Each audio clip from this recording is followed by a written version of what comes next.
Good evening, everyone. I hope everyone is having a good night. Real quick, let me adjust my volume and make sure you all can hear me well. I think everyone should be able to hear me good. We're about to get started tonight with our presentation. It's our Thursday law class. We will be covering tonight. We will be going over how to protect your rights. But before we get started, we definitely want to share with you all our movement and what we're working on and what we're working towards. Okay. Tonight's class, we're going to open up. I'm going to open up with a little a short little presentation just to bring awareness to why every one of our members needs to be a goal owner. I have a short video for you all to go over, to cover with you all the importance of buying gold, guys. All right, let me get this video uploaded real quick. I don't think it uploaded. Give me 1 second. I'm gonna find it for you all again. I think uploaded to my video logs. Let's go here. It's concerning hyperinflation in Germany after World War One. Okay, we're gonna start with this. It's about 3 minutes long. Pay close attention. It's very important video. It definitely will bring and shed light on what's going on and what can possibly and will happen in the future in our world.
All right, guys.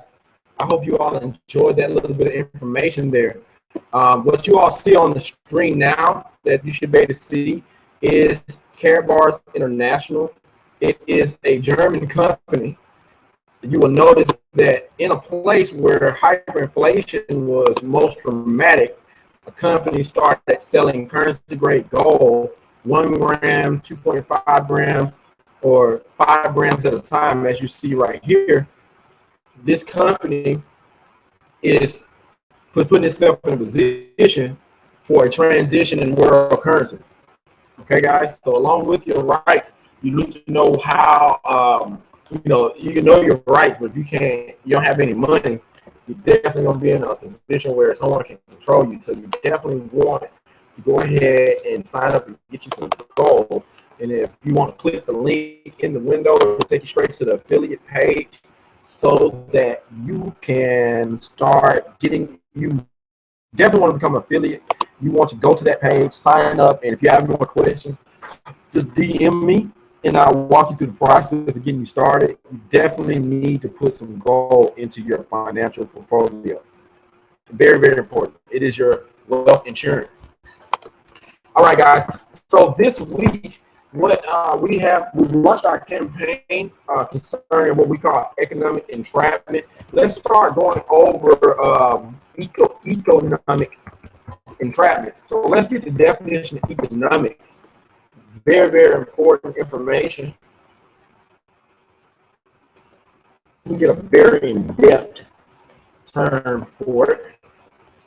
And let me see real quick if Randall made it into the room.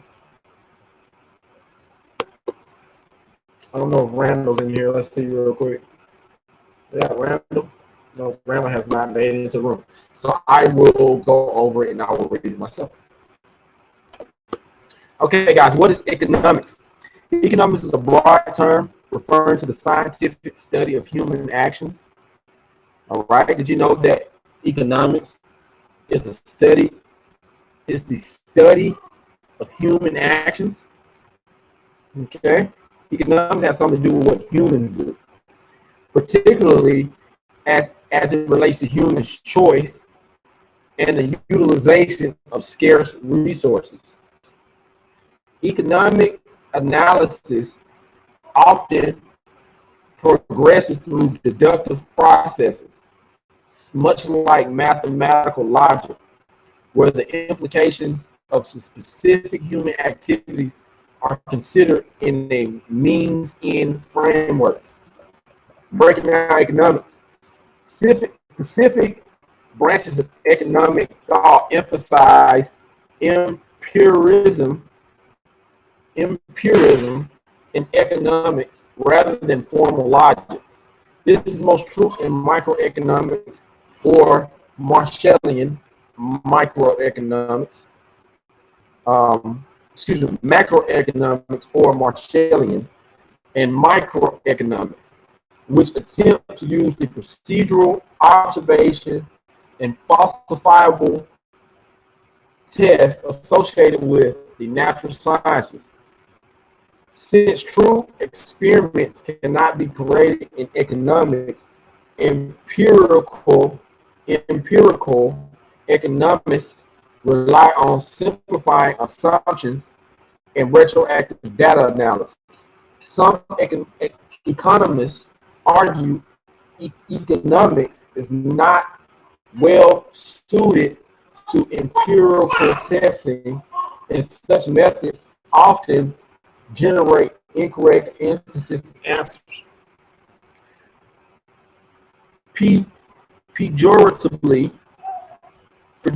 known as dismal science, modern economics is primarily focused on production, distribution, consumption of goods and services.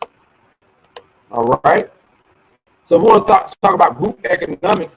If we are a group, so-called black people or the children of Israel, God's chosen children, if we are going to build our economics up as a group, we definitely need to find out how much are we producing. What is our production like? What is production? Are we building clothes? Are we making clothes? Are we planting fields? Are we creating businesses? Are we making furniture? Are we building houses? That's one. All right. Second, distribution. So how do we take the goods from here to there? How do we get the goods there? How do we package the goods? And consumption of goods and services. Are people buying what we're producing that we distributed to different locations? Okay. It tries to determine how people, businesses, and governments should best associate with each other and organize activity to achieve maximum output. All right, guys. So let's talk about the economic situation, and we start talking about economic entrapment. What does this term mean? Well, based on the American infrastructure, it has been designed to organize activities to achieve the maximum output of jailing and incarcerating so-called black males and next black females. Okay, this system has been designed and organized to economically entrap our people in a situation where you're either going to do what they say, or you're going to live a life of criminality where they can continue to lock you up and put you in jail or kill you. Okay? Did you know economics could determine? Look at that. It says it tries to determine how people, businesses, government should best associate with each other. So let's give an example how the government associates with businesses and people. Well, have you noticed that your government usually does not step on the toes of big business, and they will trample over the people for big businesses? Okay. The bailouts in 2008 is an example of the government organizing itself with the big banks, not the people. All right, guys. So business actually controls government. Believe it or not, business actually controls government. All right. You want to find out who's running everything? Go and find the money. Okay. Let's backtrack real quick, and let's see if we can go find the definition of entrapment.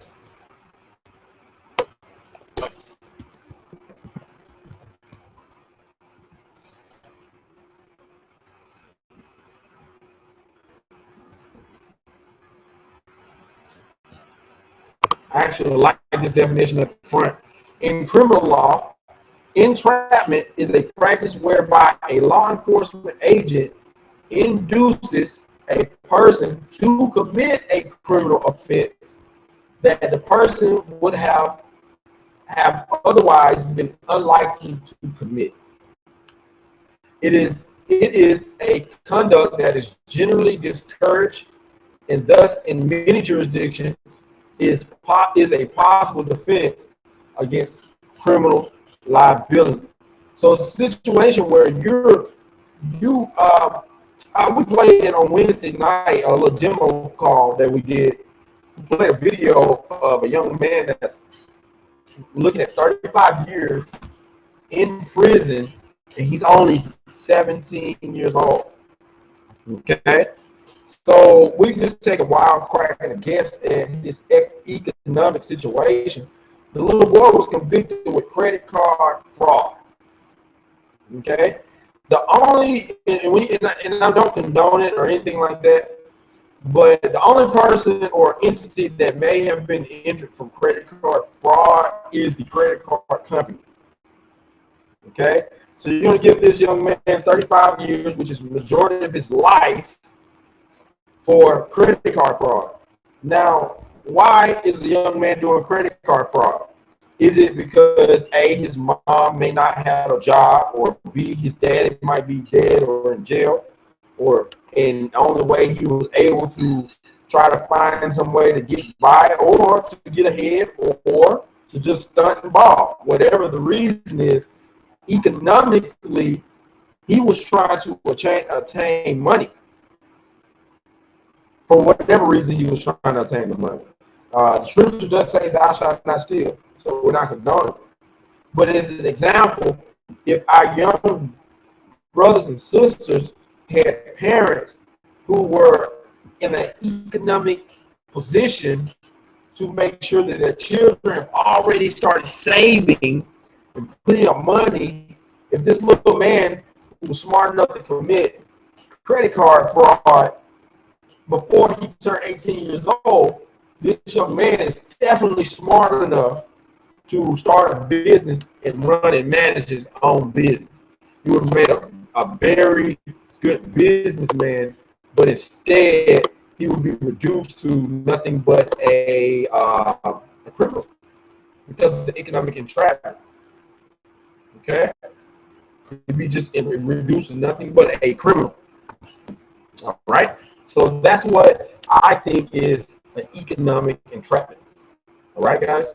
So let me pop this out. Let's stop here. Let's go back to our. I've been here the whole time, guys. So let's do this.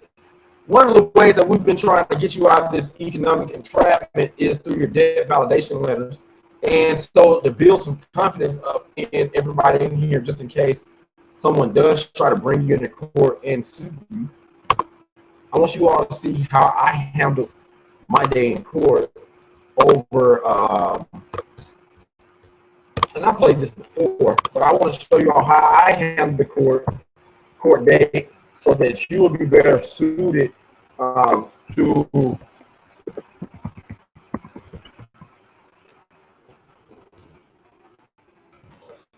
you'll be better suited for it. Okay, one moment. Listen closely. I won't make a pause and jump in and out with you all.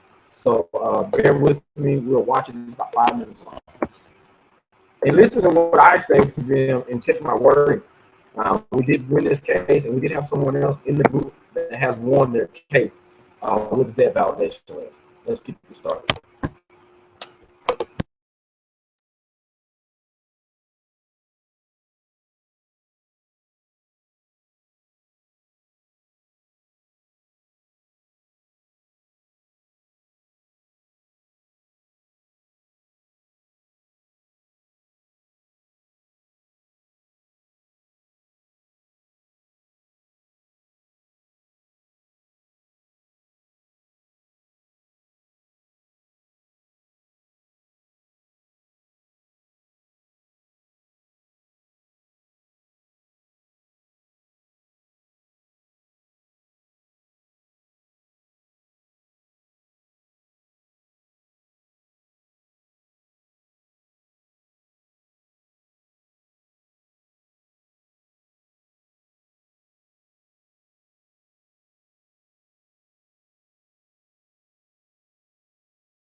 All right, guys. So does he represent Arizona Credit Union?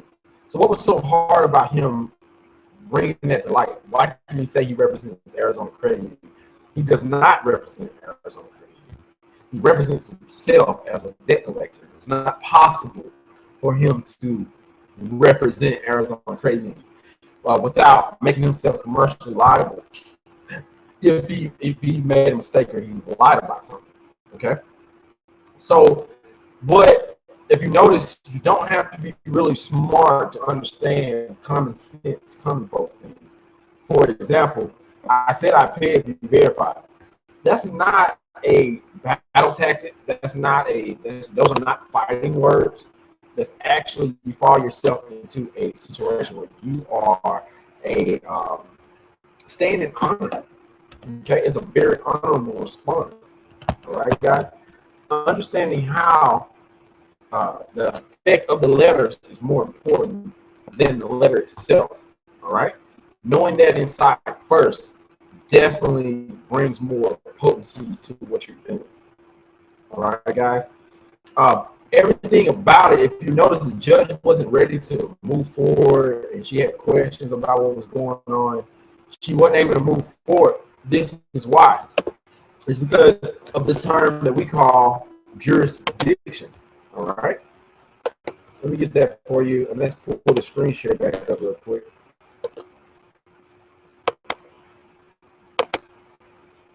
I hope everybody can see that. If you can, type yes in the chat box.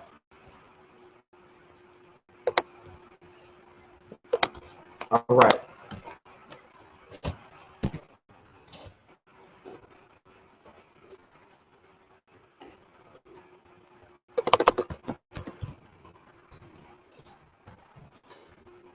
Definition of jurisdiction. Jurisdiction is the right, power, or authority to administer justice by hearing and determining controversies. The key word, hearing controversies. What is a controversy? Controversy. A prolonged public dispute, debate, or contention, disputation concerning a matter of opinion, contention, strife, or argument. All right. So the court is not able to evoke its jurisdiction over the matter because there is no fight, there is no controversy, there is no argument, there is no public debate. Because I wrote them and said, I will settle it. There is no debate at this point. It is settled until you verify. If you don't do that, there's nothing to verify. One of the things that you would notice that when pertaining to jurisdiction, the state wants to have jurisdiction over everything, over you, your businesses. They want to have jurisdiction over your childbirth. Okay, that's why they give you a birth certificate. They want to have jurisdiction over your children. If you ever noticed that, I had a situation where some kids were acting up on the school bus with my daughter, and the bus driver stopped about 100 yards or 200 yards away from her bus stop. And I could not get her off of that bus until that bus was cleared to be released. Okay, guys? Until that bus was cleared to be released, I was not able to get my daughter off of the bus.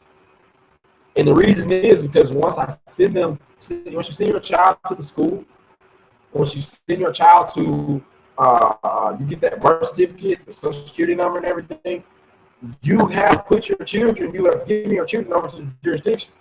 Also, when you do a state marriage, the state marriage contract, state marriage contracts give the state jurisdiction over your family. You are agreeing that the state has the power to marry you, and it puts you and your family and everything you own in the jurisdiction of the state. If you look up in your state's code, you can look it up, OCGA, what the family structure is. The state has its own definition of what the family is and how it's structured and how you pull it apart.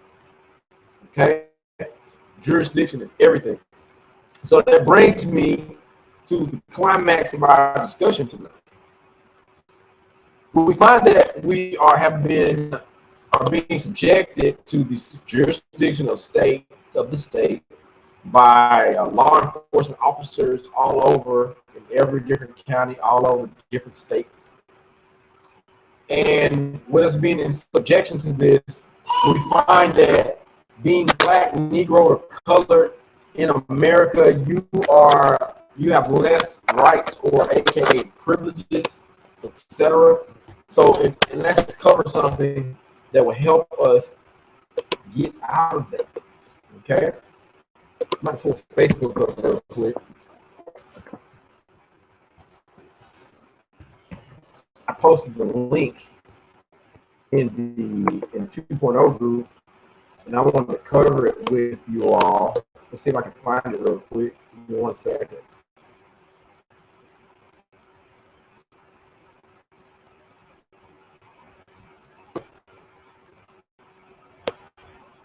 Give me 1 second. I find it.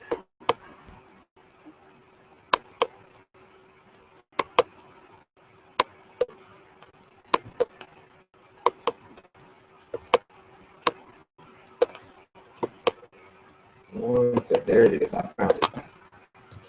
All right. Let me put the screen share on so that I can go over it with you guys.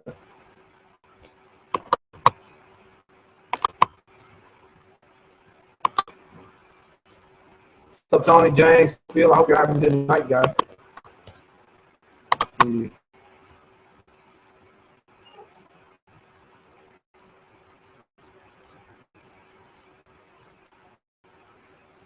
All right, guys, can you all hear everything good? See everything good? If so, write yes for me.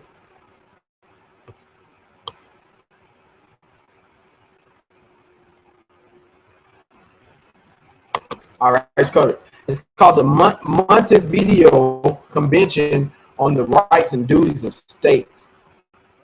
This treaty was signed at the International Conference of American States in Montevideo, Uruguay, on December 26, 1933. It entered into force on December 26, 1934. The treaty discussed the definition and rights of statehood. Right? The Convention on Rights and Duties of States. Governments represented in the 7th International Conference of American States, wishing to conclude a convention on rights and duties of states, have appointed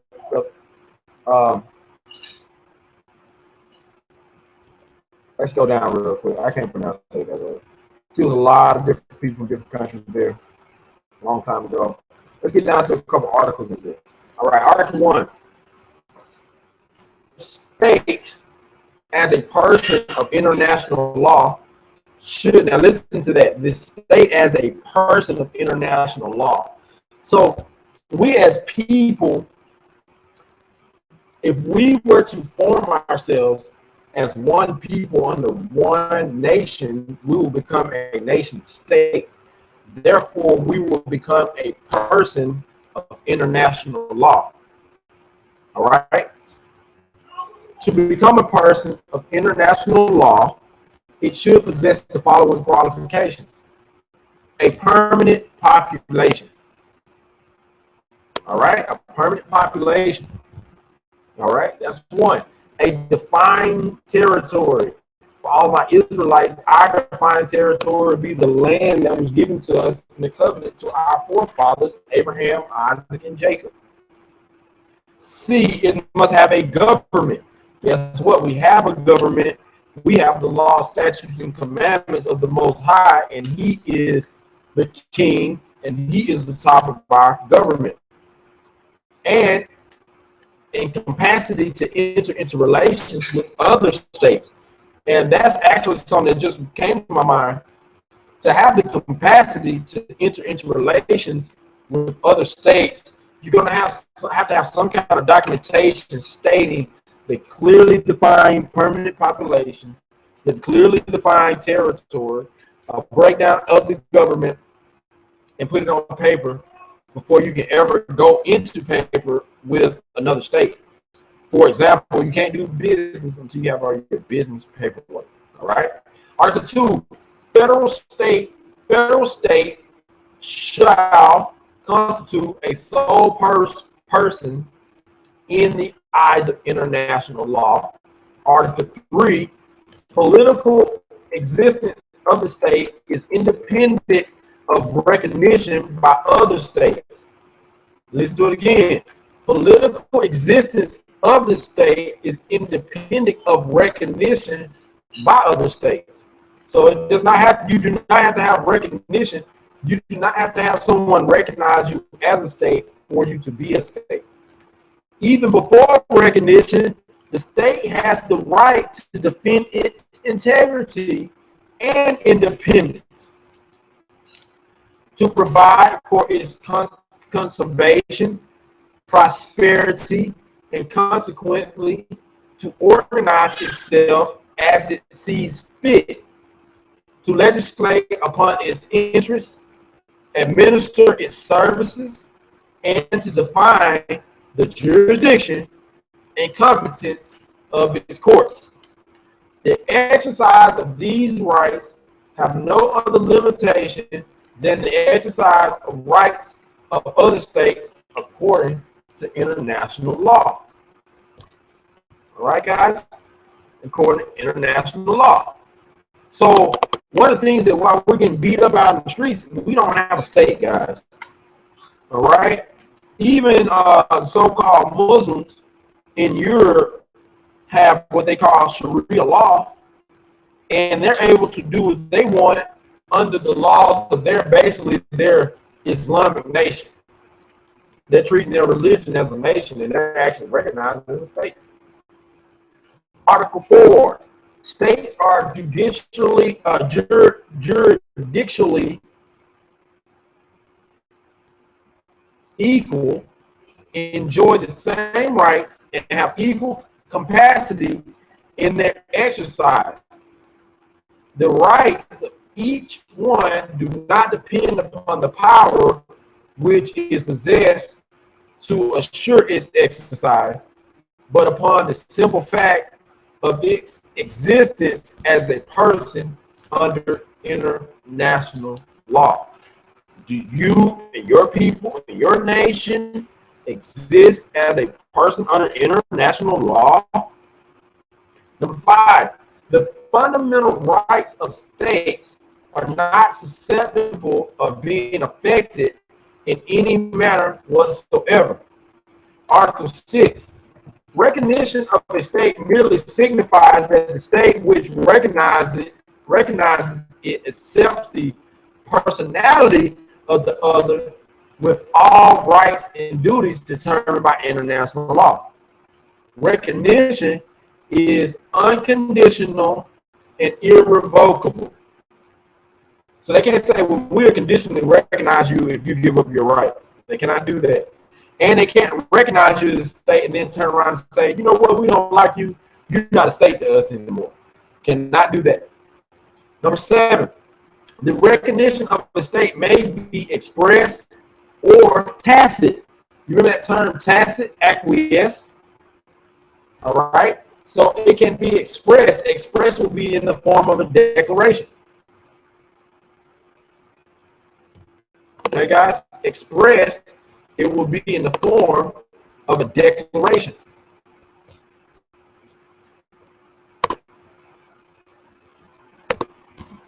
All right, tacit would be if they figure it out later. And we don't want that. The latter results, which means tacit, the latter results from any act which implies the intention of recognizing the new state. Article 8, no state has the right to intervene in the internal and external affairs of another. Article 9, the jurisdiction of the states within the limits of national territory applies to all the inhabitants. Nationals and foreigners are under the same protection of law, and the national authorities and foreigners may not claim rights others or more extensive than those of the nationals. Article 10. The primary interest of states is the conservation of peace. Difference of any nature which arises between them shall be settled by recognized specific methods. Number 11, the contracting states defiantly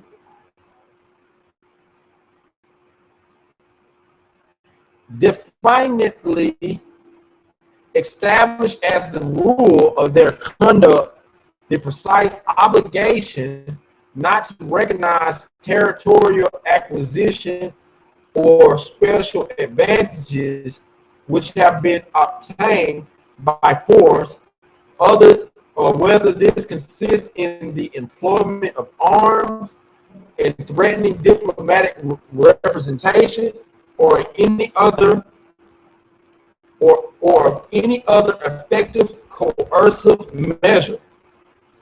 The territory of a state is inviolable and may not be the object of military occupation, nor of other measures of forces imposed by another state directly or indirectly, or by for any motive whatever, even temporarily.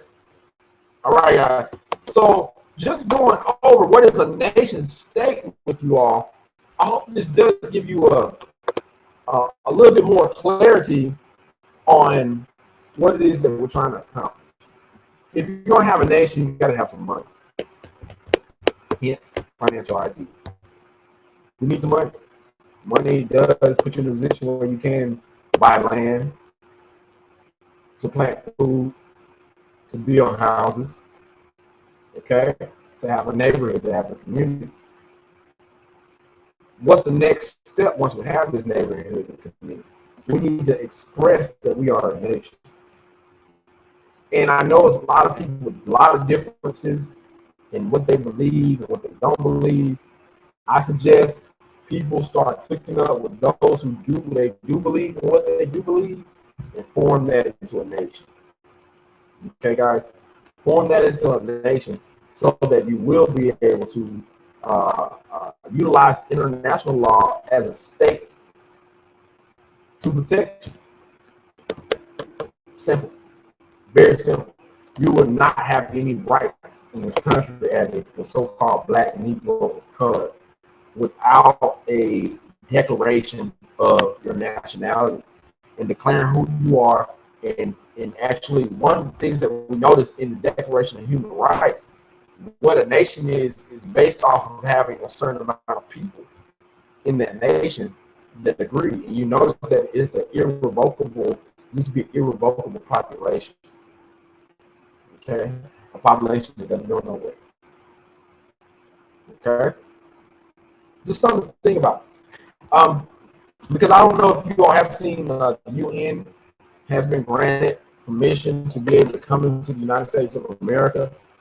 It is a scary situation for those who are not prepared. It has been in my field of study that, why is it that the people of Libya can run, or the people of another country can run and seek international asylum, but the so-called blacks in America don't have this so-called privilege or these capabilities? Okay? What is it? How? Why? It's because we're not a nation. We are viewed in the eyes of the international community as a slave class of people without any identity and without a fixed landmass or a fixed population or us establishing a government in our own courts and jurisdictions. We don't have any rights in this world. Okay? And obviously, the best way I feel that we can do that is going to be through the Bible. You already have your Constitution, which world governments are based off of. So what do we need to go do different than that's what's been done, and actually set it up the proper way, the way it should be done? Okay, guys. All right. So I got a chance to read over that some more, look up the Declaration of Human Rights, get some more understanding on that. I will not use any paperwork that I do not completely understand. So if you do come across some other documentations of people talking about declaring their nationality, I definitely want to read and get a good understanding. All right. I am myself getting ready to start drafting a form or declaration, and we'll be linking up a few houses to form an association amongst us, and those are the things that uh, get your voice heard. Right? Believe it, people don't realize how important paper is. All right, it's very important to have your paperwork right now. Y'all know it. Y'all can find that. All right, guys. Y'all got any questions tonight about the information we just covered?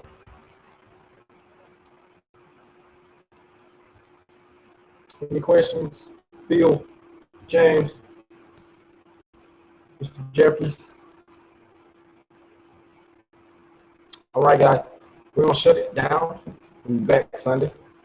We're going to. I want to thank everybody, especially all of us. Make sure you don't forget that we are running a GoFundMe campaign so that we can, please, if you can, go over to GoFundMe.com/financial